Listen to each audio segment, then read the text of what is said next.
السلام علیکم خواتین و حضرات، میں ہمایوں محبوب پروگرام ستاروں کی بات ہمایوں کے ساتھ کے حوالے سے آپ کو خوش آمدید کہتا ہوں ARY ڈیجیٹل پہ۔ اور جیسا کہ آپ کو معلوم ہے آج سنڈے کا دن ہے، تو سنڈے کا دن میں آپ سے کچھ باتیں کرنے کا بھی موقع ملتا ہے، کچھ آپ کو میں مشورے بھی دیتا ہوں، کچھ مفید ٹوٹکے بھی بتاتا ہوں، اور کچھ وظائف کے حوالے سے اور کچھ بیماریوں کے حوالے سے بات کرتا ہوں، جنرلی بھی بات کرتا ہوں۔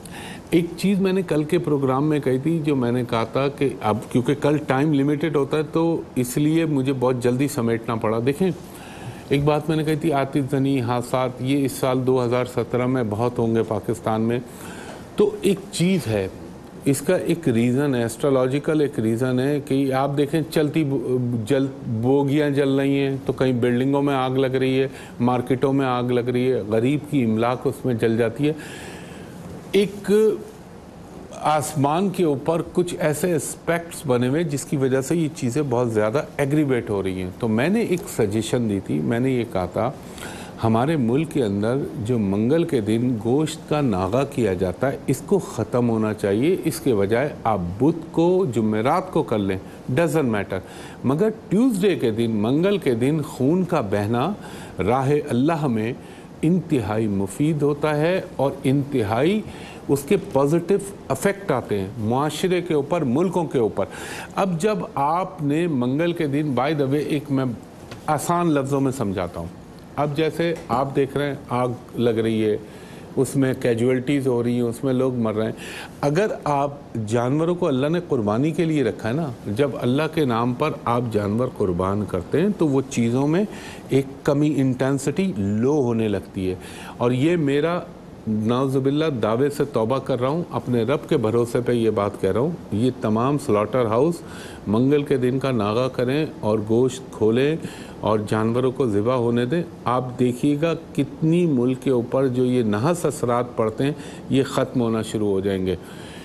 ہر چیز کے پیچھے اسلام نے ریزن دیے ہیں، اور اسلام ہے، ویسے تو سب کو اسلام دین حق ہے، مگر عقل والوں کے لیے اور عقل مند قوموں کے لیے اس مذہب کے حوالے سے بہت کچھ اللہ نے تدبر کرنے کے لیے دیا ہوا ہے۔ انسان ادھر ادھر دیکھتا ہے، میں کہتا ہوں خدا کی قسم، اللہ تعالیٰ کی ربوبیت اور اس کی تخلیق کے اوپر غور کرو تو آپ کے دماغ کے دریچے کھل جائیں گے کہ رب نے کوئی چیز بلا مصرف پیدا ہی نہیں کی۔ اگر اس نے زہر بھی پیدا کیا تو اس کا بھی کوئی نہ کوئی مصرف اس انسان کی زندگی میں آ رہا ہے۔ اور اللہ ایسی پتہ نہیں کتنی گلیکسیاں ہوں گی، کتنی زمینیں ہوں گی، لیکن ہم تو ایک زمین پہ، ہمارے بس یہ خوبی ہے کہ ہمارے پاس اس سرزمین، پوری دنیا کی بات کر رہا ہوں، میرے اللہ کی سب سے محبوب ہستی نبی پاک محمد مصطفیٰ صلی اللہ علیہ وآلہ وسلم کا جسم مبارک رب العزت نے اس زمین کے اندر رکھا ہوا ہے، جس کی وجہ سے اللہ تعالیٰ پتہ نہیں کتنی عذاب، کتنی چیزیں ٹال دیتا ہے، کیونکہ اس کے محبوب نبی کا جسم اطہر اس زمین کے اندر محو خواب ہے۔ تو یہ تو ان کی وجہ سے اللہ تعالیٰ نے بڑا کرم کیا ہوا ہے، اور رحمت للعالمین ہے، اور وہ رسول المسلمین نہیں ہے، رسول العالمین ہے۔ تمام دیکھیں پہلے جو ماضی کے اندر جو انبیاء آتے تھے، جو پیغمبر آتے تھے، جو رسول آتے تھے، وہ مخصوص قوم، مخصوص علاقے، مخصوص جگہ کے لیے آتے تھے۔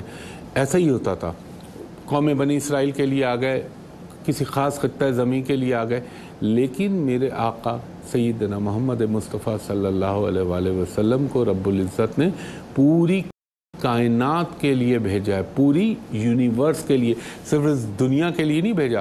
پتہ نہیں کن کن ستاروں پہ، کن کن سیاروں پہ کون کون سی مخلوقات آباد ہوں گی، ان سب کے لیے میرے نبی محترم آقا محمد مصطفیٰ صلی اللہ علیہ وآلہ وسلم نبی اور رحمت للعالمین بن کے اس دنیا میں آپ کا نزول ہوا۔ اور حضرت آدم علیہ السلام سے جب یہ آپ نے دیکھا ہوگا نا، لوگ یوں کر کے چومتے ہیں محمد مصطفیٰ صلی اللہ علیہ وآلہ وسلم کے نام کو، یہ کہاں سے شروع ہوا؟ جب جنت میں رب العزت نے شبیہ مصطفیٰ صلی اللہ علیہ وآلہ وسلم حضرت آدم علیہ السلام کو دکھائی تھی کہ یہ تمہاری نسل میں پیدا ہوں گے جو میرے محبوب اور شفیع اللہ ہوں گے، تو آپ کو جب دکھائے گی تو آپ نے یوں کر کے انگوٹھے میں ان کا چوما تھا، جو ہم سنت نبھا رہے ہوتے ہیں نبی کریم صلی اللہ علیہ وآلہ وسلم کی۔ تو میرے آقا کی وجہ سے تو اللہ تعالیٰ کی ہمیشہ ہمیشہ کرم نوازیاں رہتی ہیں. اور ایک چیز کو ہمیں نہیں بھولنا چاہیے، یہ لوگ چھپاتے ہیں، خدا کی قسم لوگ چھپاتے ہیں. رگوید کے اندر نبی کریم صلی اللہ علیہ وآلہ وسلم کا تذکرہ ہے کہ ایک وہ اپنی زبان میں جو لکھتے ہیں وشنو کا آخری اوتار جن کا نام مہامت ہوگا، میم ہے الف میم تے، وہ ہوگا، وہ پیدا ہوں گے اور کھجوروں کی سرزمین ہوگی. مگر یہ کبھی نہیں مانیں گے. جو ایکچول انجیل کا نسخہ ہے بائبل کا، اس میں نبی کریم صلی اللہ علیہ وآلہ وسلم کی آمد کا جو ہے تذکرہ کیا گیا، تورا میں کیا گیا، زبور میں کیا گیا. تورا، زبور، انجیل، ہر آسمانی کتاب، یہ تو چلے غیر اپنا الہامی مذہب نہیں ہے ہندو مت، ہر جگہ تذکرہ ہے. مہاتما بدھ، گوتم بدھ نے بھی یہ اپنا تذکرہ کیا. زرتشت جو پارسیوں کا سب سے بڑا، اس نے بھی یہ کہا. تو یہ لیکن اللہ تعالیٰ حقانیت اور ہدایت کا راستہ کسی کے لیے کھولتا ہے، کسی کے لیے نہیں کھولتا. اور مجھے آقا سیدنا مولا علی کا ایک فرمان اس وقت ذہن میں آتا ہے کہ اللہ تعالیٰ تجھے رزق بھی دے گا، اللہ تعالیٰ تجھے شفا بھی دے گا، اللہ تعالیٰ تجھے عزت بھی دے گا، اللہ تعالیٰ تجھے شہرت بھی دے گا، وہ بیماری بھی دے گا، مگر اور یہ وہ چیزیں جو بن مانگے بھی دے دے گا اللہ تعالیٰ، مگر ایک چیز تجھے اس وقت تک نہیں دے گا جب تک کہ تو اس سے گڑ گڑا کر التجا نہ کرے، اور وہ ہے ہدایت. ہدایت اللہ اس وقت نصیب ہوتی ہے جب رب کا کرم ہوتا ہے. ورنہ نبی کریم صلی اللہ علیہ وآلہ وسلم کا سگا چچا ابو لہب، ابو جہل، یہ اسلام نہ لے آتے. یہ آپ پورے ایک بات مجھے بتائیں، اللہ تعالیٰ نے، لوگ کہتے ہیں ہماری تو تقدیر میں یہ لکھا تھا کہ ہم عیسائی پیدا ہوئے. بھائی مانتا ہوں اس بات کو، کوئی انسان دنیا میں بائی چوائس نہیں پیدا ہوتا. مطلب کوئی اپنی مرضی سے یہ نہیں پیدا ہو سکتا کہ میں مسلمان ہو جاؤں، میں کرسچن پیدا ہو جاؤں، میں یہودی پیدا ہو جاؤں، میں ہندو پیدا ہو جاؤں. مگر ہوتا کیا ہے دنیا میں، یہ میں نالج کی بات بتا رہا ہوں آپ کو، دنیا میں جو بھی بچہ پیدا ہوتا ہے، چاہے وہ یہودی کے گھر ہو، چاہے ہندو کے گھر ہو، چاہے پارسی، چاہے عیسائی، چاہے یہودی، وہ دین فطرت پہ پیدا ہوتا ہے. اور وہ دین حنیف یعنی نبی کریم محمد مصطفیٰ صلی اللہ علیہ وآلہ وسلم کے دین پہ پیدا ہوتا ہے. اس کو کون اس کے دین کو بگاڑتا ہے؟ اس کے ماں باپ. اور پھر اللہ تعالیٰ اس وقت تک پکڑ نہیں کرے گا. اگر کوئی ہندو کا بچہ مثال کے طور پہ پیدا ہو گیا اور وہ حالت شعور میں نہیں پہنچا، وہ مر گیا، تو وہ خدا نخواستہ جہنم کا حقدار نہیں ہے. جب اس میں شعور آ جائے گا، جب اس میں عقل آ جائے گی، تو پھر اس کی پرسش بھی ہوگی اور اس کی پکڑ بھی ہوگی اور پھر اس کا محاسبہ بھی ہوگا. کیونکہ اللہ تعالیٰ فرمائے گا جب میں نے تجھے عقل دے دی تھی، جب تجھے پتا تھا یہ آگ ہے اور یہ پانی ہے، آگ جلاتی ہے، پانی ٹھنڈک ڈالتا ہے، یہ تمیز تھی، تو تو نے حق اور باطل کو نہیں پہچانا کہ راہ ہدایت کیا ہے اور حق کیا ہے. تو شرک کی طرف چلا گیا. اور شرک کی تو میں نے آپ کو پہلے بھی بتایا تھا کہ یہ واحد گناہ ہے جس کی کوئی معافی نہیں ہے. جس نے شرک کیا تو وہ سمجھ لے اللہ تعالیٰ مجھ سمیت ہر مسلمان کو اس سے محفوظ رکھے. جس نے شرک کیا وہ سمجھ لے اس کے اوپر مہر جہنم پیوست ہو گئی ہے. تو اللہ تعالیٰ سے یہ پناہ مانگنی چاہیے کہ مالک، میرے رب، میرے کائنات کے خالق و مالک اللہ تعالیٰ، اس عظیم گناہ سے مجھ سمیت پوری امت مسلمہ کو محفوظ رکھ. تو کہنے کا مطلب یہ تھا، یہ میں نے ناغہ پہ بات شروع کی تھی. جب منگل کو یہ ناغے کا سسٹم ختم ہوگا تو آپ یہ دیکھ لیجئے گا ملک کے لیے، اور یہ جو چیزیں حادثات اور یہ چیزیں ہوتی ہیں، ان میں کس حد تک کمی آئے گی یہ آپ کو خود تجربہ بتا دے گا. خواتین و حضرات، ایک بریک لیتا ہوں، بریک کے بعد آپ سے دوبارہ گفتگو کرتا ہوں. خواتین و حضرات، ایک دفعہ پھر خوش آمدید کہتا ہے ہمایوں محبوب. اچھا، یہ تو میں ایک بتا رہا تھا. دوسرا انڈیا کے حوالے سے. اب آ جائیں تھوڑا انڈیا پہ بات کر لیتے ہیں. میں نے سالوں سے اس پہ بول رہا ہوں، چاہے وہ مودی ہو، چاہے یہ راشٹریہ سیوک سنگھ ہو، چاہے یہ ہندوتوا کے جو پرچارک لوگ ہیں جو اس کا پروپیگنڈا کرنے والے ہیں، ان کے لیے میں بتاتا رہا. اور آج سے 6 مہینے پہلے میں نے یہ جو یوگی آدتیہ ناتھ یوگی، جو ابھی یو پی کا، اتر پردیش کا وزیر اعلیٰ بنا ہے، جو انتہائی متعصب ہندو ہے، اس کے حوالے سے میں نے اس وقت گفتگو کی تھی کہ اس کی کیا گھٹیا سوچ ہے. ابھی آپ کو میں اس کی چند چیزیں بتاتا ہوں. دیکھیں اس کے اصول کیا ہے. آپ دیکھ رہے ہوں گے یو پی کے اندر پورے صوبے کے اندر, چاہے وہ لکھنؤ ہو, چاہے وہ کیا کہنا چاہیے اتر پردیش کا جو بھی علاقہ ہو, اب مجھے اس وقت ذہن میں نہیں آ رہے, تمام مذبح خانے بند ہو گئے, سلاٹر ہاؤس تمام بند ہو گئے. پہلے تو گائیں اور جو ہے بیل کے اوپر پابندی تھی گوشت کاٹنے پہ, بھینسیں کٹتے تھے, بکرے کٹتے تھے, یہ کیا کہنا چاہیے چکن کٹتا تھا, لیکن اب اس نے اس پہ بھی پابندی لگا دی, تاکہ انڈا کے اوپر بھی پابندی لگا دی. یعنی جسے کہتے ہیں نا خالص برہمن ہندوتوا والی سوچ, یعنی متعصب ترین ہندو.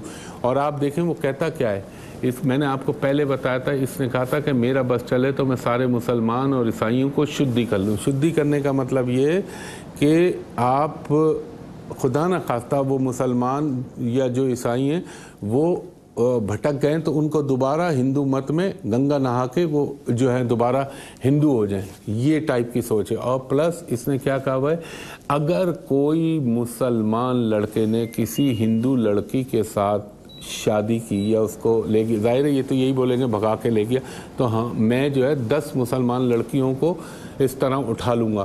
اور وہ یہ ابھی آپ نے دیکھا ہوگا گجرات کے اندر تو کل بل بھی پیش ہو گیا ہے کہ گائے کی پابندی, گائے کے ذبح کے اوپر جو ہے پہلے تو سزا ہوتی تھی تھوڑی سی, اب اگر کوئی گائے ذبح کرنے کے لیے لے کے جا رہا ہے تو اس پہ 10 سال قید, اور جو اس کو ذبح کر دے اس پہ عمر قید جو ہے یہ انہوں نے بل بنا دیا ہے.